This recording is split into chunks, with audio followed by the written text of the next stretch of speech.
I was stirring my evening tea when my phone rang. The name Amanda blinked on the screen like a warning sign. I shouldn't have answered, but I did, and the first thing she said wasn't hello. I used your college fund for my dream house. Her voice oozed satisfaction. Every syllable was slow, smug, and sharp, like she had been rehearsing it in front of a mirror. I stayed silent, gripping the edge of the marble countertop as her words echoed in my head. "You're never going back to finish a degree anyway," she continued. "Time to grow up and face reality." My fingers curled around the cold edge of the kitchen counter. My pulse didn't spike. My face didn't flush. I didn't scream, cry, or beg. I had been expecting this. "Interesting," I said, my voice calm, almost bored. "And how exactly did you manage that?" She giggled. "Oh, it was easy," she said. "James still had access from when your grandparents first set it up. All I needed was his signature. The house is gorgeous, by the way. Way better use of the money than chasing some outdated dream of becoming a doctor." I could almost hear her spinning in front of a mirror, admiring herself in some overpriced dress with that fake rich energy she carried around like perfume. Amanda had only been in our family for 3 months, and in that short time, she had managed to wrap my brother around her finger and wedge herself into every conversation, every decision, every space she wasn't invited to. I had watched it happen like a slow-motion car crash. My brother, James, always had a soft spot for whirlwind love and hard luck stories. Amanda had both. According to her, she had been unlucky in love and desperate for a family who truly understood her. I didn't buy it, but James did. "Well, thanks for letting me know," I said flatly, opening my laptop. "I hope you enjoy the house." There was a pause. Then her voice sharpened. "That's it? No crying? No begging? Come on, Sophie. Where's the drama?" "Good night, Amanda." I hung up. No drama. No threats. Just silence. Because I didn't need to react. I needed to finish the job. My email was already open. Right there at the top. Security confirmation. Transfer attempt blocked. Account secure. I exhaled slowly, letting the knot in my stomach loosen. Not because Amanda had taken the money, but because I knew she hadn't. The $800,000 my grandparents had left me for medical school was still safe. Because I moved it 2 weeks ago. Because Grandma taught me better than to trust anyone, especially when they start asking questions about things that aren't theirs. Because I knew Amanda was coming. She was predictable like that. My grandmother, Evelyn Parker, was the kind of woman who built her own accounting firm from scratch in an era when women were told to go be secretaries. She was meticulous, sharp, and always 3 steps ahead. She used to say, "Trust your instincts, but verify your accounts." When Amanda first brought up my college fund during Sunday dinner, laughing a little too loud, asking a little too many innocent questions, I started preparing. Quietly, carefully, ruthlessly, I looped in my attorney, Linda Martinez, and initiated the transfer. I moved the money to a private education trust account under a new LLC, locked behind 2-factor authentication and biometric ID. And every move Amanda and James made after that, recorded, documented, legally preserved. I picked up my phone and dialed. "Linda?" I asked. "Yes." She just called. "Did everything go as planned?" "Yes." Every document she forged, every access attempt, timestamped, filed, and archived. James's signature was altered. We believe it was coerced or duplicated. I nodded, eyes narrowing slightly. "Perfect. No next steps yet. Let's wait and see how they react when the money never shows up." As I hung up, I walked to my office and pulled open the bottom drawer of my cabinet. Inside, a thick folder labeled Grandma's letters. I flipped through until I found the one written just before she passed. "My dear Sophie, I'm leaving you this money because I believe in your dream. Medicine isn't just a career for you, it's a calling. Don't let anyone, not even family, take this from you. You're smarter than they think. Love, Grandma." I closed the letter gently and sat back. Amanda thought she had won. She thought a forged signature and a sweet little lie would be enough to take away everything I had worked for. But she didn't realize I had spent the last decade preparing. not just for medical school, but for people exactly like her. Amanda thought she played me, thought I was naive enough to leave $800,000 unattended, just sitting there like a forgotten birthday card. What she didn't know was that while she was busy bragging, I was busy preparing. I had learned from the best. Flashback, 2 months earlier. It started with a smile. Not Amanda's fake, too white grin, but mine. The kind you force when someone at the dinner table starts asking questions they have no business asking. So, Sophie, Amanda had said, swirling wine in her glass like she was a queen, whatever happened to that medical school dream of yours? I heard your grandparents left you a fund for that. Must be what? A few $100,000 just sitting around. Everyone else at the table missed it, but I didn't. The slip in her tone, the casual way she said just sitting around. She wasn't curious. She was hunting. That night, I called Linda Martinez, my attorney. "It's time," I said. "Understood," she replied. "We'll begin the transfer tomorrow." I wasn't going to let Amanda touch a dime of what my grandparents left me. They worked their whole lives to build that fund. My grandfather was a surgeon. My grandmother ran the books for his clinic until she opened her own firm. They didn't just leave me money.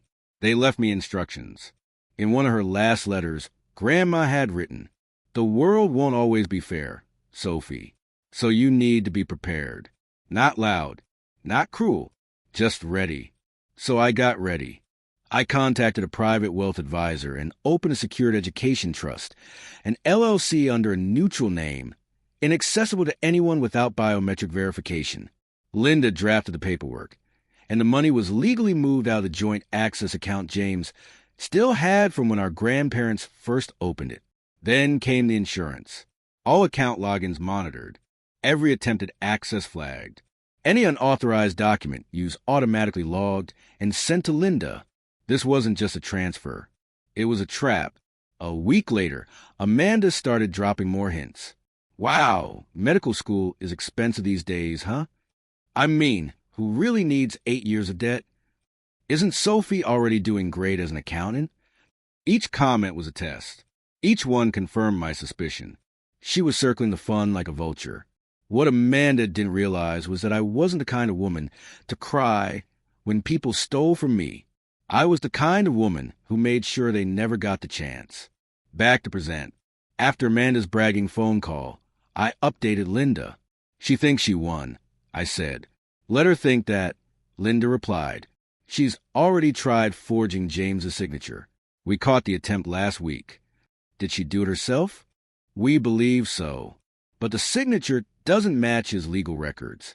We've archived both versions for comparison. It's solid. "Perfect," I said. "Let's wait." Because what Amanda didn't know wasn't just about the money. She didn't know that James's signature was traceable. She didn't know I still had digital recordings from our security system where she logged in on his computer while he was asleep. She didn't know that her little scheme had just triggered federal-level fraud flags. And she definitely didn't know that while she was picking out granite countertop for her dream home, I was preparing evidence for court. I opened my encrypted drive and reviewed everything again. Login timestamps from Amanda's devices. IP addresses linked to attempted bank access. Forged documents and PDF metadata showing edits by Amanda's email. A voice recording of her calling the bank pretending to be me. She had no idea she was building her own cage. And the best part? She still thought she was ahead. That evening, I received a text from James. "Amanda says the money will clear by Friday. She's already making plans for the down payment. Just wanted to say thanks for helping the family." My chest tightened. I stared at the screen. James wasn't evil. He wasn't a con. He was just blinded. He believed Amanda loved him. He believed this house would be their fresh start. He had no idea she was going to burn in the moment she drained my account. But he'd see it soon. And when he did, I wanted to make sure he had the full truth. I pulled out another letter from my drawer. Grandma again. This one wasn't just about dreams. It was about traps. People who steal don't always break down your door. Sometimes they smile, hug you, and call you family. You protect yourself anyway. Amanda had no idea what was coming. Friday was 3 days away. And the money? It had already vanished, just not the way she thought. The next morning, I woke up to the buzz of my phone. I expected it. I'd been waiting for it. James. Hey, sis. Amanda's really excited about the house. I know the money was meant for school, but you got a good job already, right? Family should help family. I stared at the message, my tea going cold in my hands. He didn't know. He truly had no idea that Amanda hadn't asked for the money. She tried to steal it. And I couldn't even blame him. Amanda had done what all manipulators do best. Wrapped herself in just enough sweetness to mask the rot underneath. James always believed in love stories. He wanted so badly for Amanda to be the one that he never noticed the cracks forming under his feet. I typed, "We'll talk soon," then deleted it. No use explaining now. Not when the fallout was only days away. I'd learned something from Grandma Evelyn that had nothing to do with numbers. People only see truth when it costs them something. Flashback, James and Amanda's beginning. 6 months ago, James showed up to my apartment with a bottle of wine and a grin on his face. "I met someone," he said, cheeks flushed. I'd raised an eyebrow. "Let me guess. She's beautiful, charming, and already talking about moving in." His grin widened. 2 weeks in and she's perfect. That was my first red flag. James fell fast and Amanda fell faster. 2 weeks turned into a proposal, then a rushed wedding, then dinner conversations about family finances, shared assets, and used accounts. At the time, I had nodded politely, pretended not to notice the glint in Amanda's eye whenever money was mentioned. But I noticed everything. Back in the present, another message pinged through. "Amanda just spoke to the realtor. Final payment due Friday morning. Can't wait to show off our new place, smiling face with hearts." The audacity of it made me laugh out loud. She was already spending money she hadn't even stolen yet. I opened my notes app and reviewed the timeline with Linda. Amanda's first inquiry, 2 months ago. Account transfer completed, 6 weeks ago. First forged document, 1 week ago. Bragging phone call, 1 day ago. The pieces were in motion, and Amanda was sprinting toward a wall she couldn't see. Later that night, I visited my childhood home, where James and Amanda were temporarily staying while their dream house finalized. He greeted me at the door with a sheepish smile. "Hey, sophomore Amanda's at the store. Come in." The house looked different. Not just the decor, though Amanda had filled the place with faux luxury. Velvet cushions, gold-trimmed frames, crystal vases, but something in the air felt off. Like the house was trying to breathe around someone else's perfume. "She said you'd help with the transfer. James said as we sat in the kitchen that you agreed it was for the best." I took a long sip of water before replying. "James, what exactly did you sign?" He blinked. "Just a few documents she gave me. I thought they were for mortgage." I nodded slowly. "And you didn't read them?" His ears flushed. I trusted her. She's my wife. I reached into my bag and handed him a copy of the forged documents. His name was on them, but the signature? Even a blind man could tell it wasn't right. "I didn't sign this," he whispered. "I know," I said quietly. He stared at the paper, expression caught somewhere between confusion and fear. "Sophie, what's going on?" Before I could answer, Amanda walked in. She paused at the sight of us, eyes darting from my face to the papers in James's hand. "What's this?" she asked, voice tight. I smiled. "Just family catching up." "James," she said, walking quickly to his side. "What did she tell you?" "She's twisting everything." But James wasn't looking at her anymore. He was looking at the signature, and realizing it was a lie. "Did you forge this?" he asked quietly. "Of course not." Amanda snapped. "It's just a misunderstanding." "Amanda," I said gently, "the bank already flagged the documents. We have recordings, timestamps, metadata. We know exactly who tried to access the account." She stared at me like she wanted to claw the truth off my face. Then she laughed. "You're not going to press charges. He's your brother. I'm his wife. What are you going to do? Ruin your own family?" I stood, gathered the papers, and looked her dead in the eyes. "You already did." As I walked out, I heard James whisper behind me. Sophie, I'm sorry. I didn't know. I stopped at the door. You trusted someone who didn't earn it. That's not your crime. But what you do next, that's what matters. Friday morning. I was already dressed when the storm hit, not just outside, but in my phone. Amanda was spiraling. Amanda, the bank says the transfer failed. What did you do? Amanda, you think you're clever, don't you? You're just bitter. Amanda, James is devastated. How could you do this to your own brother? I sipped my coffee. Calm, unshaken. Her panic was the sound of power shifting hands. An hour later, James called. His voice was tight with anxiety. Sophie, we need to talk. Do you want the truth? I asked. Or do you want to keep pretending Amanda didn't just try to steal $800,000 from me? Silence. Then, quietly, come over. Their living room looked like it had been designed by a catalog, not a couple. Everything expensive, everything fake, just like Amanda. She sat rigidly on the edge of the couch, arms crossed. Fury smoldered behind her mascara-streaked eyes. James stood by the window, pale, shaken. I want to understand, he said, barely above a whisper. I opened my laptop. Slide 1. The forged transfer documents with James's fake signature. Slide 2. The bank's fraud alert flagging the mismatched handwriting. Slide 3. Security footage of Amanda logging into James's account on his tablet late at night. Amanda jumped to her feet. You have no right to snoop around our devices. No, I said coolly, but I have every right to protect myself from you. James was already sinking into the couch. I could see it in his eyes. He was starting to believe it. Then I dropped the final blow. The money wasn't for you to touch. It was for medical school. And since you're so concerned about how it was being used, I've already been accepted. My interview's next week. Amanda scoffed. Oh, please. You're 32 and still clinging to a fantasy. That money was wasted on you. I was going to fix things. That house was our fresh start. I stared her down. Fix what? The gambling debts. Silence. Amanda's face froze. James turned slowly. What? He said. I tapped my keyboard again. Linda's compiled report flashed on screen. 3 maxed-out credit cards. 2 unpaid personal loans. Over $200,000 in gambling losses from the Golden Palace Casino. James stumbled backward like he'd been punched. You said we were saving for a house, he whispered. I was trying to win it all back. Amanda shrieked.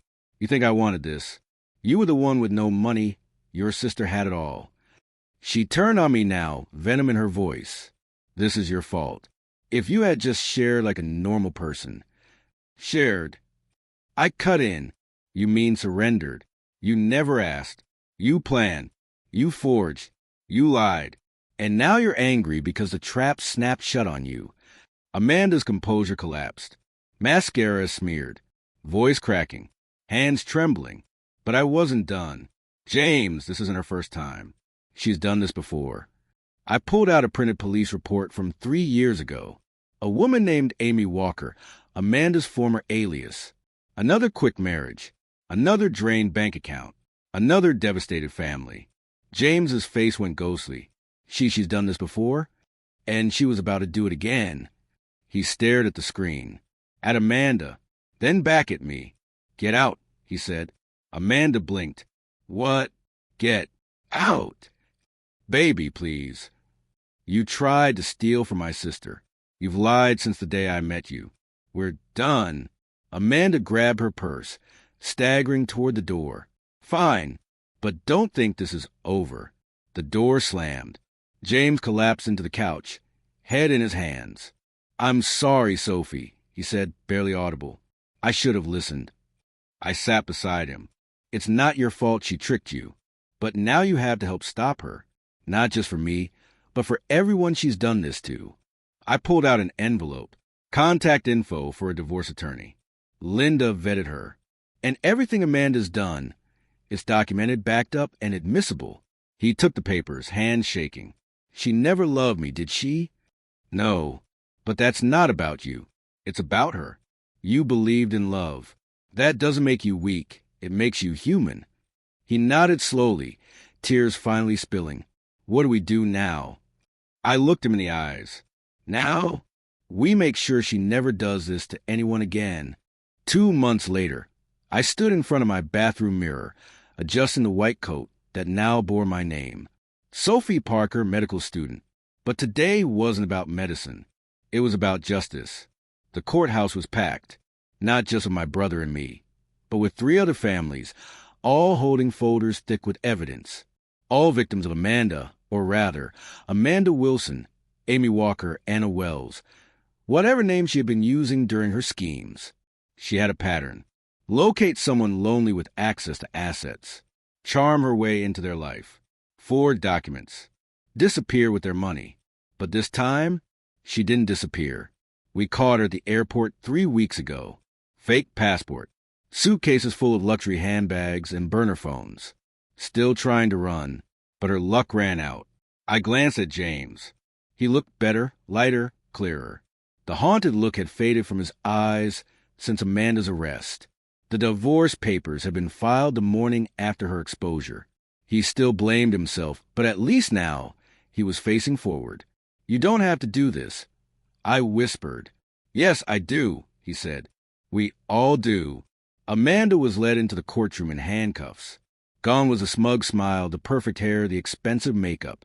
She looked smaller now, paler, but not sorry.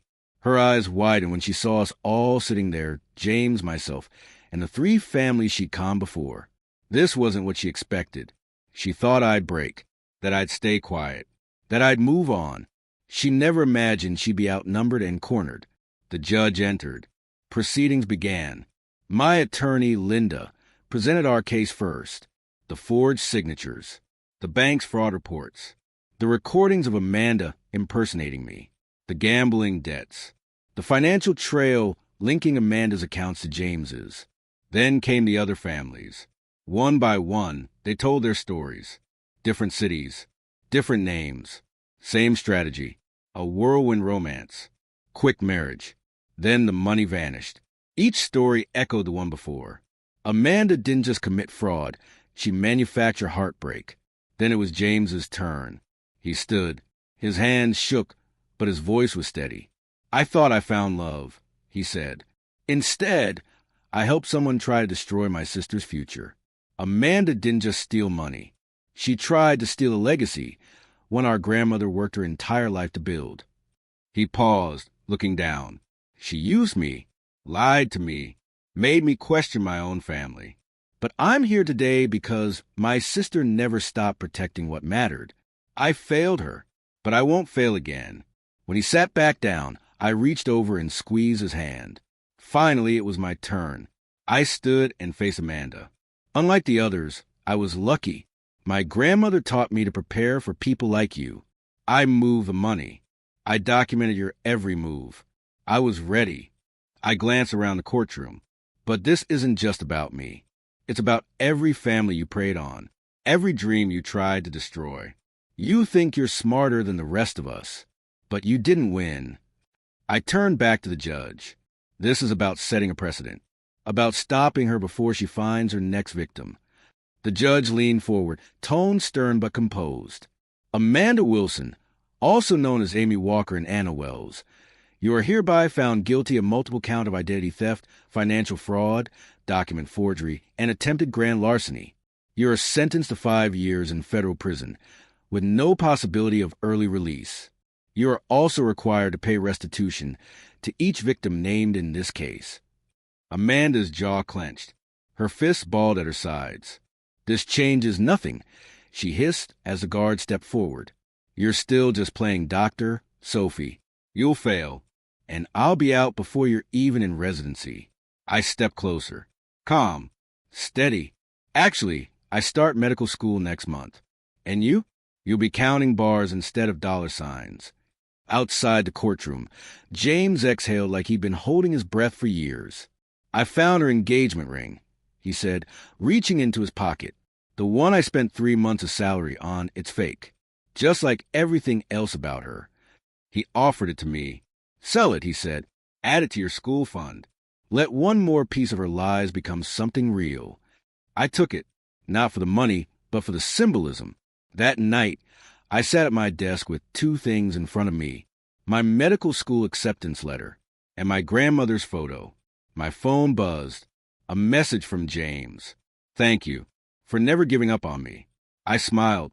Amanda thought she was stealing from a quiet, distracted dreamer. Instead, she walked into the world of a woman raised by a warrior accountant and trained to watch for thieves dressed as family. The morning I left for orientation, the sun broke through the clouds like someone had pulled back the curtains on a new life. I stood in my apartment, white coat in hand, suitcase by the door, ready to leave behind the wreckage Amanda had caused and walk forward into the life I fought for. But first, I paused at my desk. There it was, a fresh class schedule, a worn envelope marked for Sophie from Grandma, and James's latest message. She's been sentenced. The restitution's being processed. It's over. I opened the envelope again, even though I'd read the letter a dozen times. If someone ever tries to dim your light, Sophie, remember this. You come from a line of builders, of women who made their own way. People will underestimate you. Let them think they've won. That's when you'll shine brightest. I smiled and tucked the letter into my bag. I didn't just protect my future. I honored hers. 2 weeks later, medical school campus. The lecture hall buzzed with excitement, nervous chatter bouncing off the walls like popcorn kernels. We were all dreamers, fighters, survivors of tests and essays and years of effort. But I was something else, too, prepared. I took my seat and felt the weight of the coat on my shoulders, not heavy, but solid, earned, not stolen, not forged, not faked. This wasn't Amanda's world anymore, where everything came from deceit. This was mine, built on years of night classes, savings plans, and every boring spreadsheet that kept my dream alive. At lunch, I sat alone beneath a campus tree and opened an email from Linda. Amanda's victims had begun receiving their restitution. One had reopened her bakery. Another had put her daughter back into college. The third was moving out of a shelter and into a new apartment. "Thank you, Sophie," Linda wrote. "You didn't just save your future. You helped them reclaim theirs." I closed my eyes and breathed. That was what the money was for. Not just school. Hope. That evening, video call with James. James looked tired but lighter, like a man slowly climbing out of a fog. "I started counseling," he said. "Turns out loving someone doesn't mean you ignore the red flags." "That's growth," I said, smiling, and I sold a fake ring. I blinked. "You didn't want to keep it as a lesson?" "No," he said. "I already have one." He held up a photo of Grandma Evelyn. "She would have been proud of you." I nodded. She would have been proud of both of us. 1 month later, final closure. I was walking home from class when I got the final text from Linda. Amanda attempted to appeal. Denied. All aliases flagged. Assets frozen. Game over. I stood on the sidewalk and let the weight of those words sink in. Game over. She wouldn't hurt anyone else. She wouldn't manipulate another love-starved man. She wouldn't steal another family's security. Back home, I opened a shadow box I prepared for my office. Inside it were 5 things. A photo of Grandma Evelyn at her accounting desk. A paper with Amanda's fake signature beside the real one. My medical school acceptance letter. A torn-up copy of Amanda's house listing. And a label across the top that read, "What they meant for harm turned into fuel." I didn't need revenge. I had something better. A future she couldn't touch. Final scene. One rainy afternoon, I walked into my first clinical rotation. The hospital floor smelled like antiseptic and hope. A nurse handed me a clipboard. "You Dr. Parker?" "Student doctor," I said, smiling, but getting there. I pulled on my gloves, walked into the room, and introduced myself to the patient. "Hi, I'm Sophie. I'll be part of your care team today." And just like that, I stepped into the life Amanda thought she could destroy. But I wasn't broken. I was rebuilt, stronger. Because sometimes the best revenge isn't shouting. It isn't slamming doors or even winning a court case. Sometimes the best revenge is thriving. Sometimes the best revenge is becoming everything they told you you'd never be. And sometimes the best revenge is letting them watch you do it from a prison cell.